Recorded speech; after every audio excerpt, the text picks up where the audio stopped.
Hello boys and girls, this is Mrs. Stager, and this is a video on how to access the Google SketchUp tutorial that you will be doing today, and I'll also give you some information on how to use the tutorial.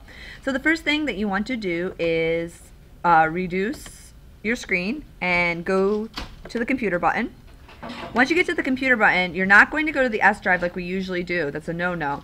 We're going to this time go to the student classes, which is the G drive, as in G, I love doing work. So go ahead in there, same as before, go to Stager, just like you do in class regularly. Once you go to Stager, then you have the SketchUp self-paced tutorial. So you're going to click on it, and it has all these different parts. Please do the parts in order. When you do the first one, it might come up with a screen that tells you to start installing the new one or anything like that. Just ignore it and hit Start Using SketchUp. It will take you to the first tutorial. Now, the thing to note, the tutorials are pretty self-explanatory, but the thing to note is that all of these tabs up here kind of take you in order, and you actually have to read them or you'll get to one of the tabs and you won't know what you'll be doing. So, like one of the first tabs where you start building is tab number 5. It says pick the rectangle tool. Well, if you hadn't read it, you won't know what the rectangle tool is. However, if you hover over, you can see that's the rectangle tool.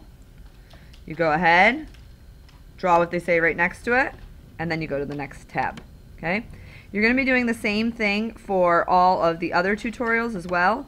So going back to the S drive, or the G drive. See, I misspoke. G drive, G.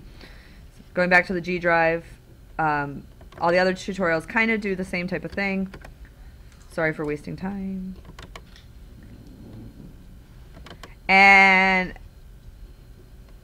at the end, you'll learn a lot about shadows with Google SketchUp, how to make something a little bit more complicated, and we're also going to talk about maybe saving them as a file that you can actually use for the 3D printing.